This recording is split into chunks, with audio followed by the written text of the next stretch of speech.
Bismillahirrahmanirrahim. Assalamualaikum warahmatullahi wabarakatuh. Selamat pagi, selamat siang, dan selamat malam bagi Anda yang sedang menyaksikan cuplikan video saya. Bagaimana kabarnya kalian semua? Saya harap kalian tetap dalam keadaan baik, selalu dipermudah dalam hal urusan, dan selalu diperlancar dalam hal rezeki. Seperti kata pepatah, tak kenal maka tak sayang. Nah, bagi kalian yang belum mengenal saya, sebelum saya melanjutkan video saya terlebih dahulu akan memperkenalkan diri saya. Perkenalkan, nama saya Habib Rahman. Saya bertempat tinggal di Barabai. NPM saya 212308386. Nomor absen nomor 17 dan saya berlokal di 2A non reguler. Nah, jadi pada video kali ini saya akan sedikit menjelaskan mengenai kependudukan. Kependudukan adalah merupakan sesuatu yang berkaitan dengan jumlah, struktur, usia, jenis kelamin, agama, tingkat kelahiran, tingkat kematian, mobilitas, ekonomi, dan sesuatu yang berhubungan dengan kehidupan manusia. Sedangkan perbedaan antara kependudukan dengan penduduk adalah kependudukan adalah ilmu yang mempelajari dinamika kependudukan manusia, sedangkan penduduk adalah orang atau warga yang bertempat tinggal di suatu wilayah dan telah menetap atau berniat untuk tinggal lebih lama lagi. Tentang kependudukan, tentunya tidak jauh kita akan membahas mengenai sumber daya manusia atau bisa juga disebut dengan SDM. Untuk suatu penduduk, SDM sangat diperlukan untuk menunjang tentang kualitas penduduk tersebut. Dengan SDM yang tinggi, otomatis akan mempermudah suatu daerah untuk mengalami kemajuan. Baiklah, untuk video kali ini saya akan lebih banyak condong kepada pembahasan sumber daya manusia.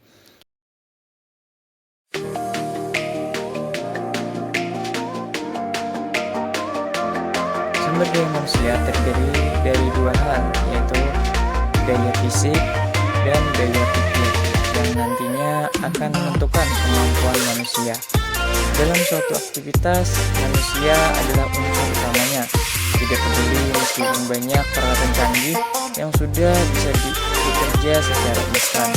Namun, peralatan tersebut tidak akan berfungsi jika tidak dikelola oleh manusia.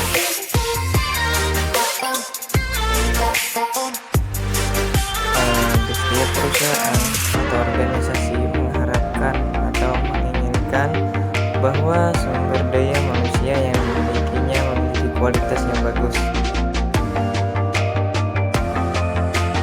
Artinya, dapat memenuhi persyaratan kompetensi untuk dapat diberdaya gunakan dalam upaya merealisasikan tujuan yang hendak dicapai.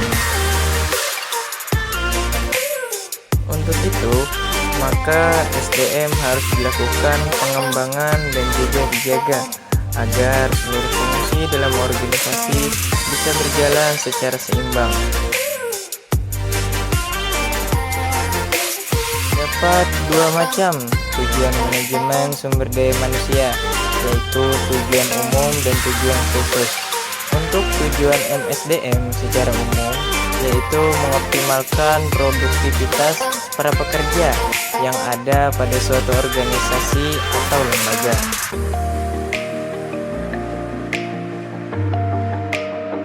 Sedangkan tujuan MSDM yang khusus adalah membantu manajer lini atau manajer fungsional yang lainnya agar dapat mengelola para pekerja secara efektif.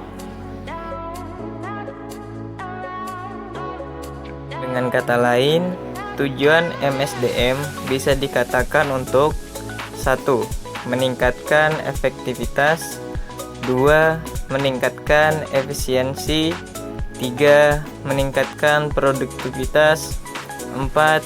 Menurunkan pemindahan pegawai, 5. Menurunkan absensi para pegawai, 6. Meningkatkan kepuasan pelayanan, 7. Menurunkan komplain para pelanggan, Dan yang terakhir 8, meningkatkan bisnis perusahaan.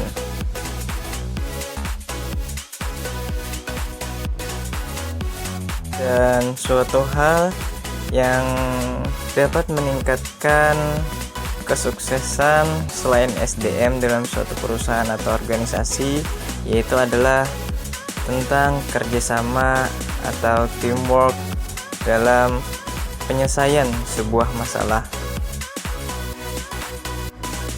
Setiap manusia melakukan kerjasama dalam berbagai aspek kehidupan. Kerjasama dapat menjadi antara individu dengan individu lain, individu dengan kelompok, atau kelompok dengan kelompok.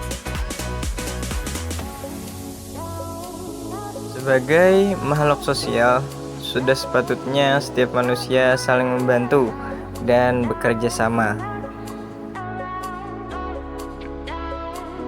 Adapun menurut Kamus Besar Bahasa Indonesia mendefinisikan kerjasama sebagai kegiatan atau usaha yang dilakukan oleh beberapa orang, lembaga, pemerintah, dan sebagainya untuk mencapai tujuan bersama.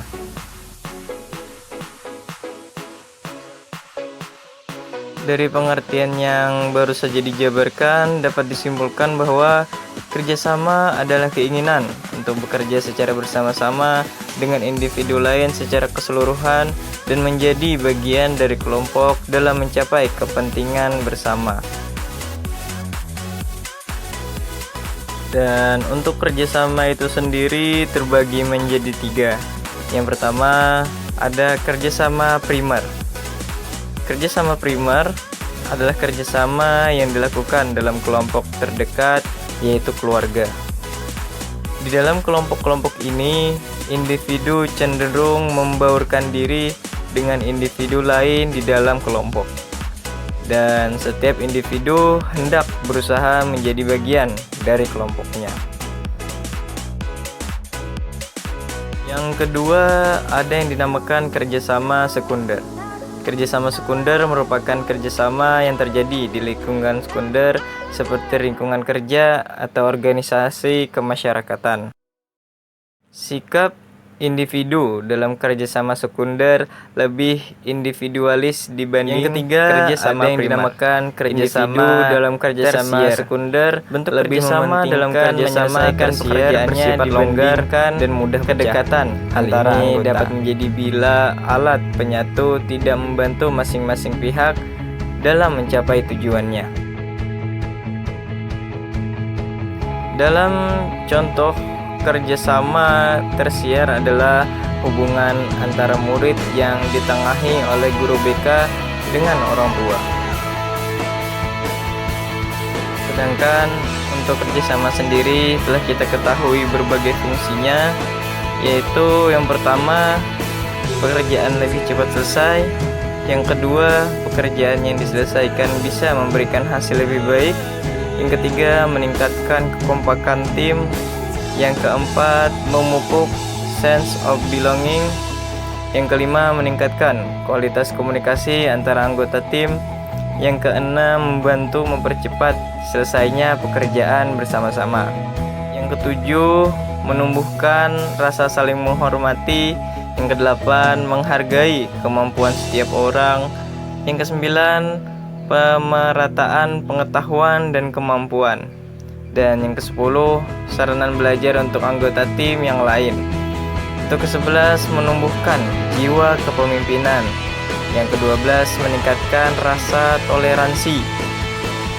Dan yang ke-13, kemampuan pemecahan masalah bisa secara kolektif. Dan yang ke-14, kerjaan terasa lebih ringan. 15, melatih inisiatif dari setiap anggota.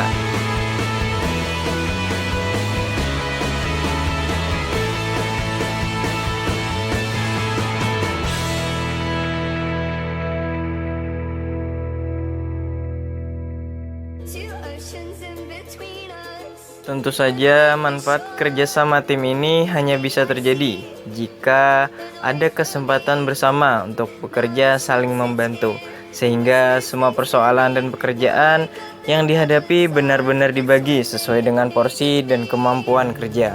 Tentunya setiap anggota akan menerima tanggung jawab yang sesuai dengan kemampuan dan anggota lain harus percaya pada kemampuannya. Pada akhirnya, jika bisa dicapai satu kesempatan bersama, maka akan tersusun satu tim yang solid, bekerja optimal, dan menghasilkan output yang maksimal juga. Berbagai manfaat kerjasama bisa didapatkan oleh semua orang dan semua tim yang ada sekarang, entah dalam organisasi profit maupun non-profit. Selama semua bersepakat dan bersinergi, maka idealnya manfaat ini bisa dengan mudah didapatkan. Perlu kesempatan bersama untuk menjalin satu sinergi sempurna pada setiap anggota tim. Tugas kita sebagai pemimpin untuk bisa memancing hal ini terjadi, sehingga semua bisa merasakan dampak dan manfaat kerjasama secara maksimal.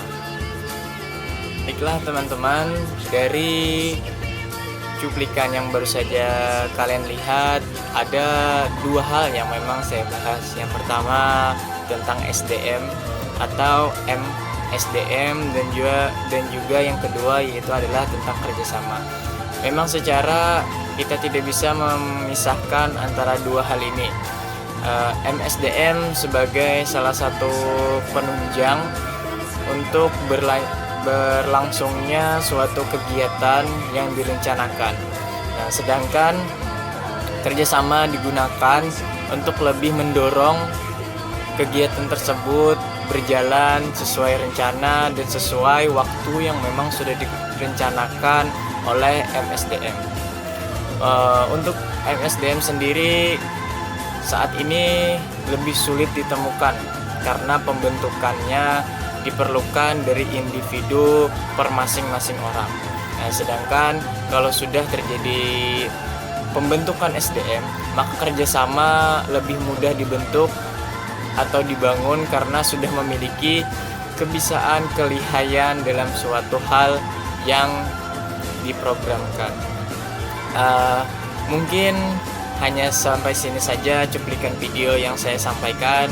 Seandainya memang ada kesalahan dalam penyampaian, saya memohon maaf sebesar-besarnya karena saya di sini juga masih belajar, dan seandainya memang perlu dikoreksi, silahkan koreksi apa yang menurut kalian semua menjadi kesalahan fatal.